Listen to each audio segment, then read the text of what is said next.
अस्सलाम वालेकुम dear students, मैं हूं आपका टीचर राजा जवाद अहमद मीरवर और आज जो है हम एक्सरसाइज 4.3 मैथमेटिक्स की वो पूरी की पूरी हम हल करने जा रहे हैं। आप देखें, बहुत ही आसान एक्सरसाइज है और मैथमेटिक्स में तो अपना ही एक जादू है, अपना ही एक मज़ा है।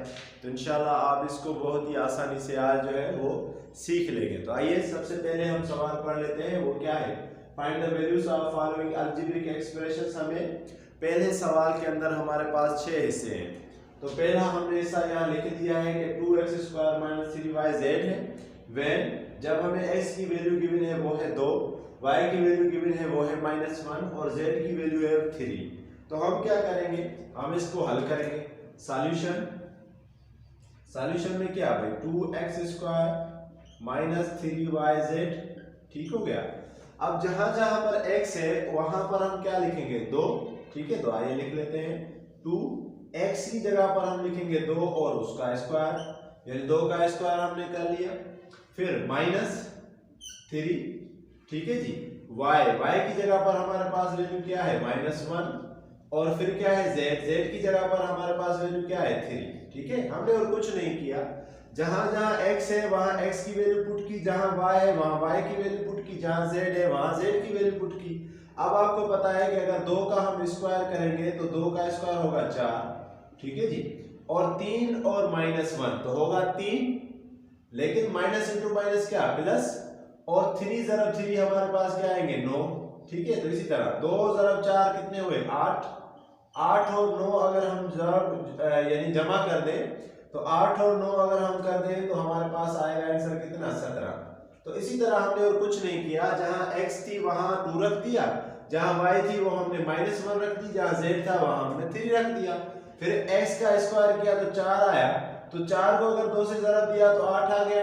इसी तरह -y, यहाँ y की वैल्यू है जो है वो है -1 और z की वैल्यू है 3, तो माइनस इंटू माइनस क्या होगा, प्लस, और 3 ज़रब 3 हमारे पास क्या है, 9। तो फिर हमने इनको जमा कर दिया तो 17 आ गया। इसी तरह हमारा ये पहला जो पार्ट था वो हल हो गया। नीचे आए, नीचे हमारे पास एक और अलजेब्रिक एक्सप्रेशन है, वो क्या है, 2x4 - 3x³ + 4x² - 2x + 3 when x = 3। इसका मतलब ये है कि जहां जहां x है वहां 3 पुट करना है और कुछ भी नहीं करना। तो आइए करते हैं। अगर मैं यहाँ ऐसे लिखूं कि भाई 2x4, ठीक है, तो x की जगह पर हमने क्या लिखना है, 3। तो जो अगर मैं सॉल्यूशन यहाँ लिख दूं तो सॉल्यूशन में हमारे पास क्या होगा, x की जगह पर मैं यहाँ लिख रहा हूँ 3 का पावर 4, 3 का पावर क्या, 4। इसी तरह यहाँ 3 और x पावर 3 है, क्या है, x पावर 3। अगर x पावर 3 है तो यहाँ पर x की वैल्यू क्या है हमारे पास, 3, तो 3 का पावर क्यूब। इसी तरह फिर क्या, 4 और x है तो x की वैल्यू क्या है, 3, तो 3 का हमने स्क्वायर करना है। फिर क्या, -2 और x की वैल्यू क्या है हमारे पास, 3, और फिर क्या हमारे पास 3, ठीक है। अब ये सारी की सारी हमने वैल्यू लिख दी। अब हमने इनको क्या करना है, अब आप देखें कि यहाँ पर है 3 पावर 4। अगर 3 पावर 4 है तो इसका मतलब है कि 3 को कितनी दफा ज़रब करेंगे, 3 को हम करेंगे 4 दफा ज़रब। कितनी दफा करेंगे, 4 दफा ज़रब। तो 3 को अगर 4 दफा ज़रब करेंगे तो हमारे पास जवाब क्या आएगा, 81, क्योंकि 3 × 3 9, 3 × 9 × 3 27 और 27 × 3 81। तो इसका मतलब ये हुआ कि हमारे पास पहले का आया 2 × 81, ओके, और दूसरा यानी कि 3 × 27, क्योंकि 3 को 3 दफा करना था तो 3 दफा अगर करेंगे तो हमारे पास 27, और 3 का स्क्वायर, इसका मतलब है कि 4 × 9, ठीक है। और यहाँ अगर करेंगे तो 2 का 6 होगा और प्लस का 3, और प्लस का क्या, 3। अब अगर हम इसको और आगे करें, यानी कि 2 को अगर 81 से अगर हम ज़रब करेंगे, 2 को अगर हम 81 से ज़रब करेंगे तो क्या आएगा, 2, और 2 को 8 से करेंगे तो 16, 162, और यहाँ पर क्या आएगा, 81। यहाँ पर अगर हम करेंगे 4 को 9 से तो आएगा 36, और 6 में से अगर 3 चले गए, यानी -6 में से अगर 3 चले गए तो हमारे पास क्या बचा, -3। ये है ना, -6 है और ये 3 है, तो -6 में से अगर 3 गए तो कितने बचे, -3। अब यहाँ देखें, ये हमारे पास एक टोटल आ गई वैल्यू, ठीक है। अब हम इन वैल्यू को अगर हम टोटल अलग करें तो हमारे पास जवाब आ जाएगा जैसे कैसे, ये देखिए 162 है और 36 है, तो जमा कर दे 162 प्लस क्या, 36 प्लस वाली रकम है ना, 162 प्लस 36 तो क्या आएगा, ये आएगा 2 और 6 8, 6 और 3 9 और 1 198। और यहाँ पर है 81 और 3, 81 और 3 मतलब 84, तो माइनस के करें 84, माइनस के क्या करें 84, तो 8 में से अगर 4 गए तो 4, 19 में से अगर 8 गए, 19 में से अगर 8 गए तो कितने बचे 11, आपको पता है ना 19 में से अगर 8 गए तो कितने बचे 11, तो इसका मतलब है कि हमारा जो आंसर आया वो आया 114। तो यहाँ हमने कुछ भी नहीं किया, सिर्फ एक चीज की है कि जहां जहां पर x था वहां हमने वैल्यू क्या रख दी 3, क्योंकि हमें गिवन है कि x की जगह पर क्या रखे 3। ऊपर हमारे पास क्योंकि x भी था y भी था z भी था, तो उन तीनों की हमने वैल्यू रखी।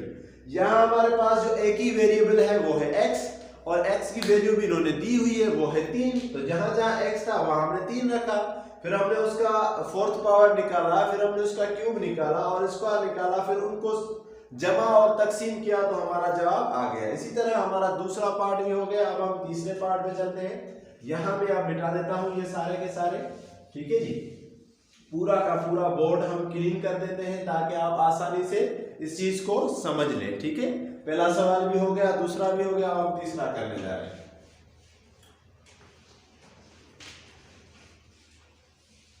तो आइए अब तीसरे की रकम हम लिखते हैं। नंबर 3 की रकम हमारे पास क्या है, नंबर 3 जो है वो हमारे पास है 4a² - 3ab + bc, यानी जो नंबर 3 है हमारे पास वो है, नंबर 3 जो हमारे पास है वो है 4a² - 3ab + bc, 4a² - 3ab + bc, ये है हमारे पास एक्सप्रेशन, हमारे पास ये है। सवाल वैसे का वैसा, फाइंड द वैल्यू मालूम करनी है, जबकि हमारे पास a 0 है, b 4 है और c 1 है। वेल हमारे पास वैल्यू क्या है, a 0 है, b कितना है, b हमारे पास है 4 एंड c हमारे पास क्या है 1, c हमारे पास है 1। तो आइए इसको हम हल करते हैं, और कुछ भी नहीं करना। जहां a है वहां वैल्यू रखनी है 0, जहां b है वहां वैल्यू रखनी है 4, और जहां c है वहां वैल्यू रखनी है 1। तो सॉल्यूशन 4a², तो a की जगह पर हमने क्या रखना है 0, तो 0 का स्क्वायर हो जाएगा, -3, a की जगह पर वैल्यू जो है वो क्या है 0, और b की जगह पर वैल्यू क्या है वो है 4, तो रखे भाई 4, और प्लस bc, तो b की वैल्यू क्या है 4 और c की वैल्यू क्या है 1, और कुछ नहीं हमने किया। आप देखें a² था तो a की वैल्यू क्या है 0 का स्क्वायर कर दिया, 3ab, तो 3 वैसे का वैसा, a की वैल्यू 0 और b की वैल्यू 4, और bc, b की वैल्यू है 4 और c की वैल्यू है 1, ठीक है। तो वही वैल्यू हमने रख दी और कुछ भी नहीं किया। अब आपको पता है कि 0 जिसके भी साथ ज़रब होगा तो वो भी 0, तो इसका मतलब ये होगा कि ये भी 0 हो गया, ये भी 0 हो गया, और यहाँ पर क्या +1 और 4, ठीक है ना। तो 1 × 4 4 हो गया, तो इसका मतलब है कि हमारा आंसर आ गया 4। तो देखें कितना आसान है, वैल्यू पुट करनी है और कुछ भी नहीं है। तो इसी तरह अब हम चलेंगे अपने चौथे सवाल के ऊपर, यानी पार्ट 4 जो है 5xy + 3z, नंबर 4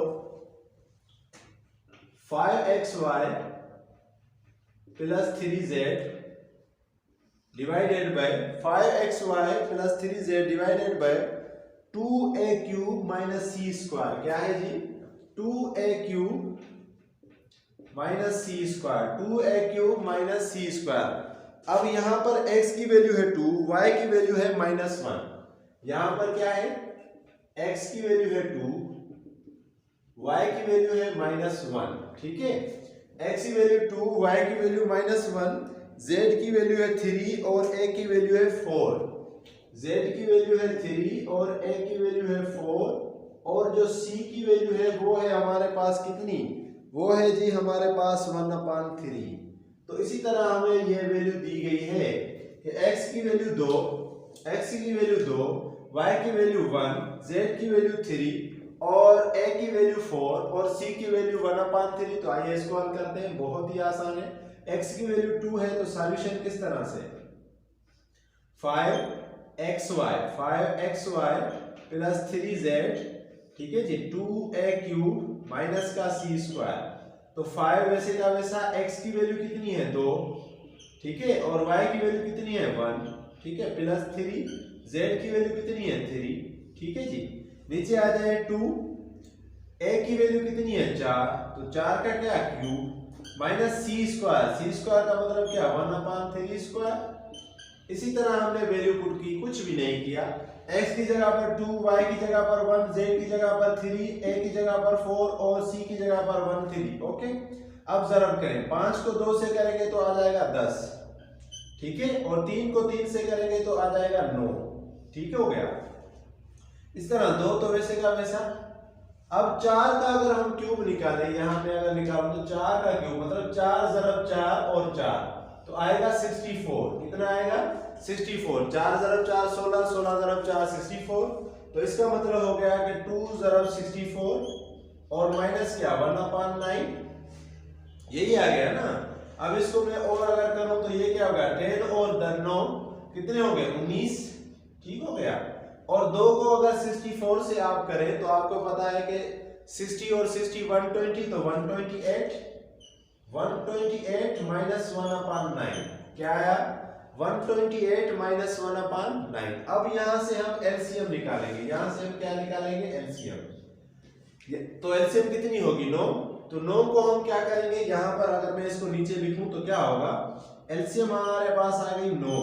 ठीक है, तो इसका मतलब है कि 128 को हम जरब देंगे 9 के साथ, या इसको मैं इस तरह से लिख लेता हूं ताकि आसानी से आपको समझ आ जाए।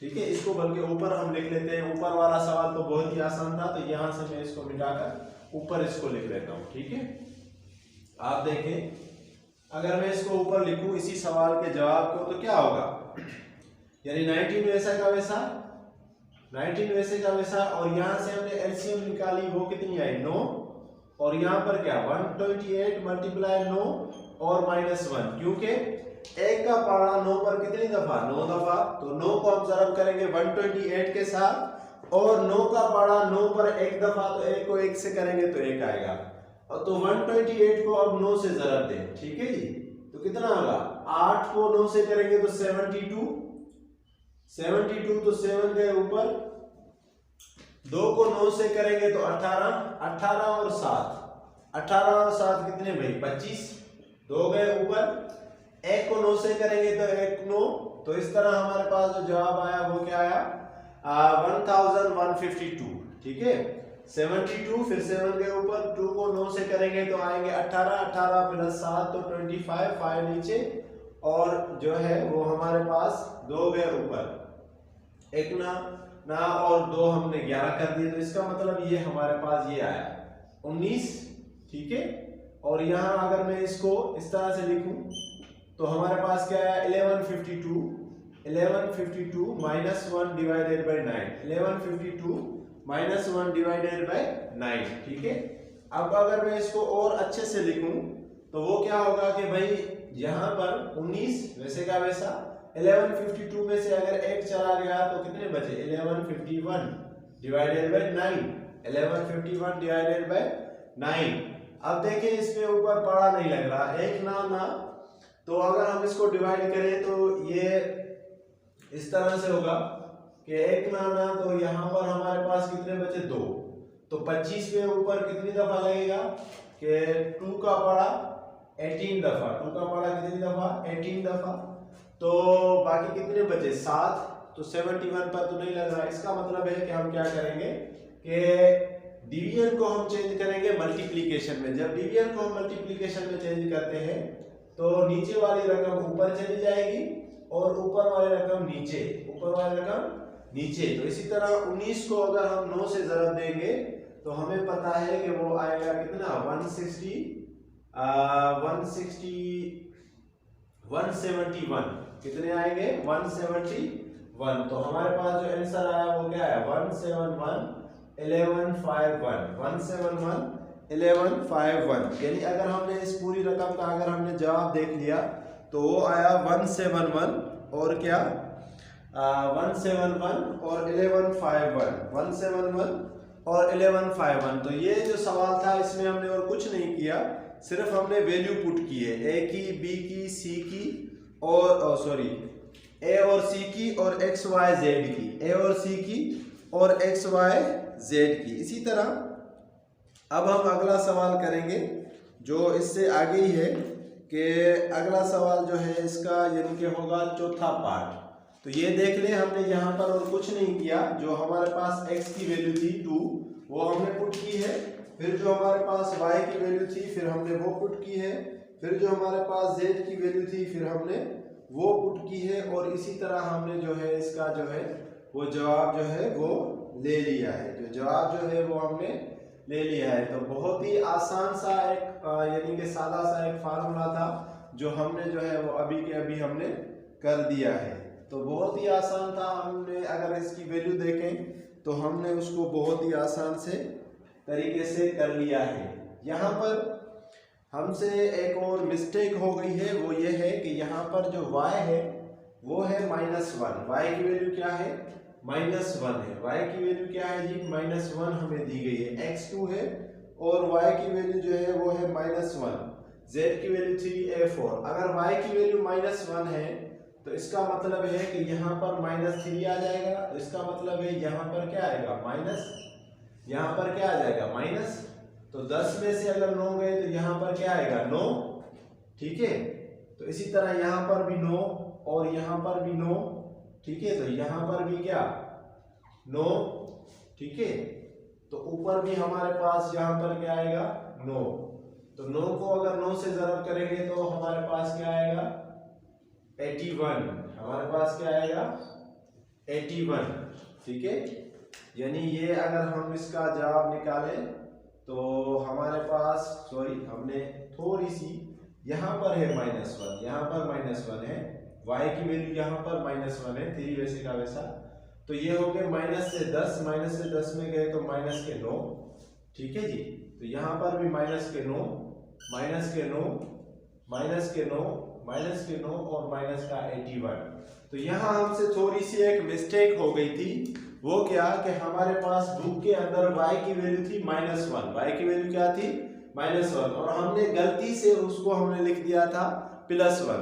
तो उसके अलावा बाकी इसमें कुछ भी नहीं है, तो वही वैल्यू हमने पुट कर दी और हमारा जवाब आ गया। तो अब हम चलते हैं हमारे चौथे सवाल के ऊपर, यानी 5वें सवाल के ऊपर। 5वां जो इसका पार्ट है वो देखें, नंबर 5वां।